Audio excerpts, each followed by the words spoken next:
have to be actively engaged. You have to, every day is a new obstacle. Every day is something you haven't learned before.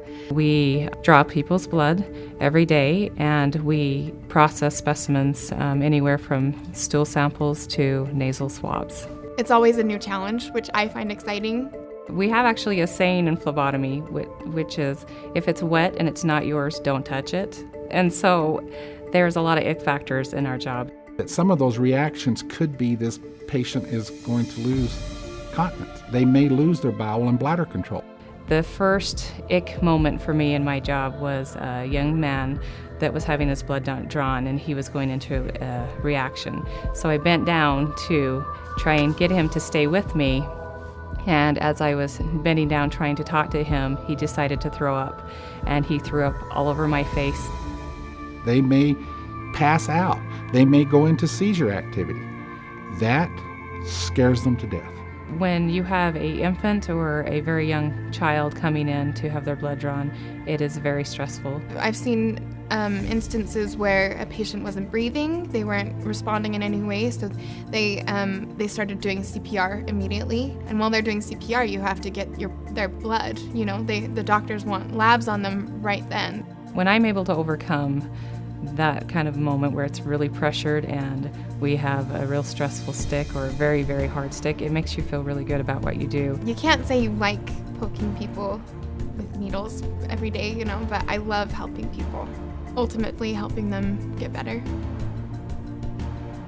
Phlebotomists work in two key areas, providing extraordinary and professional care to every patient and every environment. Inpatient phlebotomists work in the hospital, collecting specimens from patients in many different departments.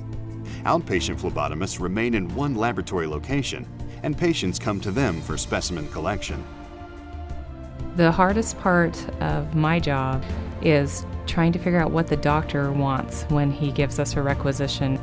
There's sometimes 30 different styles of that test. My shift is the day shift at IMC, so I get up at 3 and I get to work at 4. So we draw anywhere from 30 to 100 patients a day and process additional specimens. Sometimes you're running around, like literally running to the next patient. Our job requires a lot of detail, and we have to make sure that we are labeling and processing every person's blood correctly. We don't ever want to give somebody the wrong results. Sometimes doctors want draws on the patient, a couple of times a day, and that's hard. It's hard waking people up that don't want to be woken up. Safety is a top priority, and protective measures are always taken to protect both our employees and our patients. This may include simple measures such as using gloves, to full protective measures that include gowning and full cover respirator masking, depending on the patient's illness. Our phlebotomists provide care to everyone, regardless of the patient diagnosis. I think the healthcare industry